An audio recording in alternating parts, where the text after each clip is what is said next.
Hello दोस्तों, मैं अरमान आपके इस नए वीडियो में स्वागत करता हूं। आज के इस नए वीडियो के अंतर्गत SCERT क्लास 7 हमारी दुनिया का अध्याय नंबर 10 एवं 11 अध्याय के सभी महत्वपूर्ण फैक्ट की जानकारी एकत्रित करेंगे, जो BPSC शिक्षक भर्ती के लिए काफ़ी ज़्यादा इम्पोर्टेंट होगा।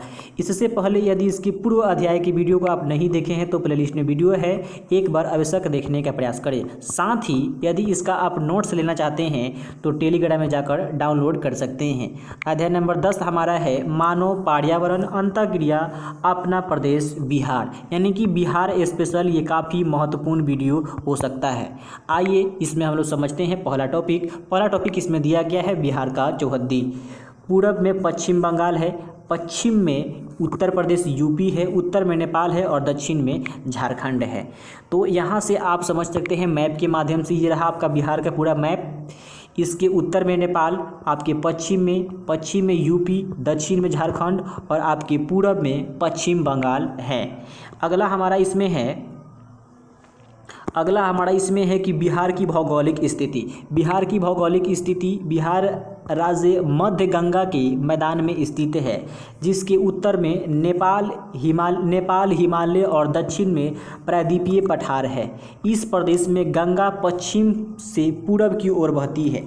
बिहार में गंगा का बहाव जो है पश्चिम से पूरब की ओर होता है। उत्तर में गंडक, बूढ़ी गंडक, कोसी, महानदा तथा दक्षिण में पुनपुन, सोन, फल्गु इत्यादि नदियां आकर मिलती है, जो कि इनके सहायक नदी हैं। अगला है कि समुद्र तल से औसत ऊंचाई 100 मीटर से कम है। यहाँ वर्षा बंगाल की खाड़ी के मानसून से होती है।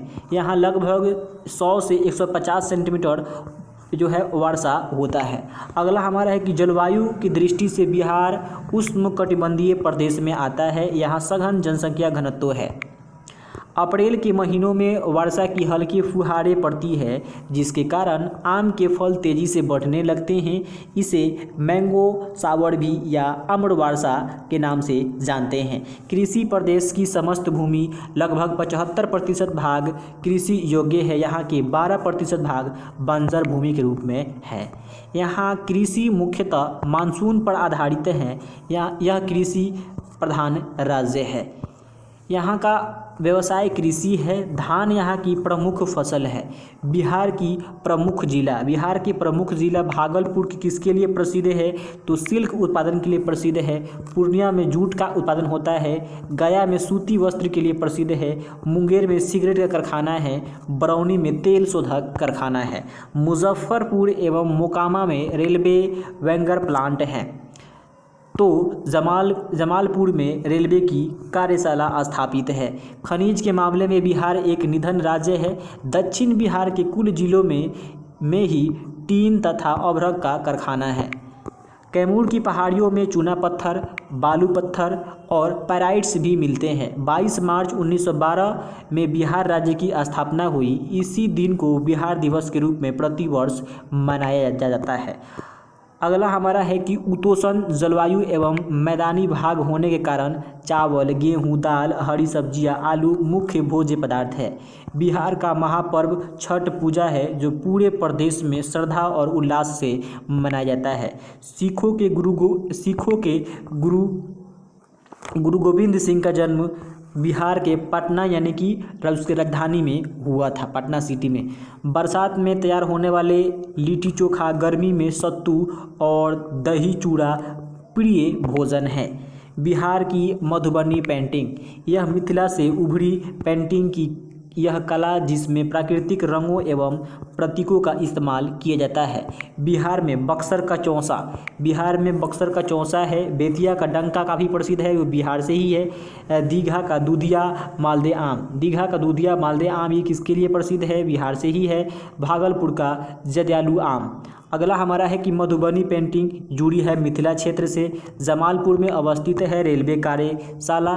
अगला हमारा है कि चूना पत्थर कैमूर की पहाड़ी से प्राप्त होता है। रेलवे वैगन प्लांट मोकामा में स्थित है। तेल शोधक कारखाना बरौनी में है। बिहार के उत्तर से दक्षिण का लंबाई 345 यानी कि 345 किलोमीटर है। बिहार के पश्चिम से पूरब की लंबाई 483 किलोमीटर है। इसके बाद हम चलते हैं अध्याय नंबर 11 मानव पर्यावरण अंतः क्रिया तटीय प्रदेश केरल में जनजीवन।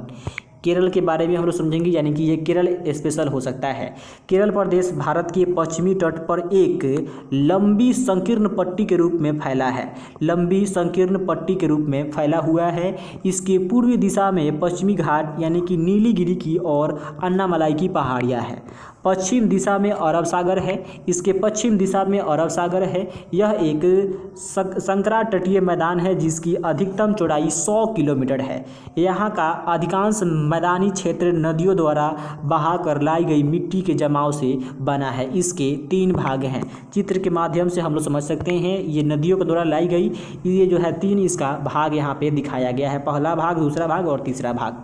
बीच वाला भाग काफ़ी पतला है। तो सबसे पहले हम इसमें समझ सकते हैं, तटीय भागों में समुद्री लहरें द्वारा लाई गई बालू द्वारा निर्मित क्षेत्र जो अधिकांशतः दलदली है, यह अरब सागर के साथ साथ एक पट्टी के रूप में पाया जाता है। जैसे कि यहाँ पर चित्र के माध्यम से देख सकते हैं, ये जो है एक पट्टी के रूप में जो है दलदली वाला क्षेत्र है, ये अरब सागर के पास है। उसके साथ साथ ये जुड़ा हुआ है। अगला हमारा है कि रेतीले मैदानों में पूर्वी भागों में उपजाऊ कांप मिट्टी के मैदान है। यह भाग बहुत ही उपजाऊ है। इस मैदान के पूर्व की ओर पहाड़ी भाग है जो पुरानी चट्टानों से बने हैं। यहाँ पर्वतीय मिट्टी पाई जाती है, ये अधिक उपजाऊ नहीं है। अगला हमारा है साइलेंट वैली पश्चिमी घाट में अवस्थित है। यह स्थान जैव विविधता के लिए जाना जाता है। यूएनओ ने इसकी विशेषता को विश्व स्तरीय बताया है। केरल को गॉड आवन कंट्री के नाम से भी जानते हैं। भारत में मानसून की शुरुआत केरल से ही होता है। यह प्रदेश समुद्र तट पर बसे होने के कारण अत्यंत नम है। ग्रीष्म ऋतु में औसत तापमान रहता है। यहाँ की जलवायु उष्ण आर्द्र मानसूनी प्रकार की है। यहाँ नवंबर तक वर्षा होती है। औसत वर्षा आपको 200 सेंटीमीटर देखने को मिल सकता है। प्रदेश का 1/4 भाग वनों से आच्छादित है। उच्च तापमान और अधिक वर्षा के कारण सघन सदाबहार वन पाए जाते हैं। केरल मुख्यतः कृषि प्रधान देश है। यहाँ की लगभग आधी जनसंख्या कृषि कार्य से जुड़ी हुई है। यहाँ मुख्य रूप से चावल, नारियल, काली मिर्च, कहवा, काजू, इलायची, रबर, चाय, सुपारी, गरम मसाले आदि उपजाए जाते हैं। मछली यहाँ की प्रमुख खाद्य सामग्री में से एक है। धान यहाँ के मुख्य खाद्य फसल है। वर्ष में ये 4 बार उगाया जाता है। धान के खेतों में मछली पालन प्राकृतिक खाद्य का आपका स्रोत है। यहाँ के लोग अत्यधिक धार्मिक प्रवृत्ति के हैं। हिंदू, ईसाई और इस्लाम यहाँ का मुख्य धर्म है। जल यहाँ की संस्कृति का महत्वपूर्ण अंग है। अब चलते हैं, जो महत्वपूर्ण यहाँ से प्रश्न पूछा जाता है, विश्व प्रसिद्ध नौका दौड़ का आयोजन किस राज्य में किया जाता है? तो आपके केरल राज्य में किया जाता है। कथकली विश्व प्रसिद्ध नृत्य नाटिका है, ये किस राज्य में है? तो केरल राज्य में ही है। मोहिनीअट्टम प्रसिद्ध नृत्य है, ये किस राज्य में है? यह भी केरल राज्य में ही है। मार्शल आर्ट के रूप में कलारीपट्य शैली कहाँ पे है? तो केरल राज्य में ही है। मलखंब एक प्रसिद्ध खेल है जो कहाँ का? आपका केरल का ही है। सबरीमाला मंदिर एक तीर्थ स्थल है, कहाँ पे है ये? तो आपके केरल राज्य में ही है। अधिक सेवा भाव प्रवृत्ति के लोग किस राज्य के होते हैं? केरल प्रदेश के ही होते हैं। सबसे अधिक चिकित्सा नर्स केरल प्रदेश के ही लोग हैं। भारत में सबसे अधिक साक्षरता केरल राज्य का ही है। केरल में तिरुवनंतपुरम, अलवाई, पुनालूर, कोझिकोड प्रमुख औद्योगिक नगर है। पुनालूर में कागज का उद्योग है। अलवाई में एल्युमिनियम का कारखाना है। लैनूर झील केरल में ही पड़ता है। केरल की जलवायु उष्ण है। साइलेंट वैली पश्चिमी घाट पर्वत पर देखने को मिलता है। सबरीमाला तीर्थ स्थल के रूप में यहाँ पे प्रसिद्ध है। मलखंब एक खेल है। मलखंब एक कर्नाटक का खेल है। पश्चिमी घाट नीलगिरी पहाड़िया से जुड़ा हुआ है। किरावली मरास एक प्रकार की यहाँ के चिकित्सा का पद्धति है। तो ये था आपका SCERT कक्षा 7th का अध्याय नंबर 10 एवं अध्याय नंबर 11 के सभी महत्वपूर्ण फैक्ट। अगर आपको वीडियो अच्छा लगा होगा तो चैनल को सब्सक्राइब कर लीजिए और अपने मित्र के पास भी ज़रूर शेयर कीजिएगा। Thank you so much for watching this video. Love you.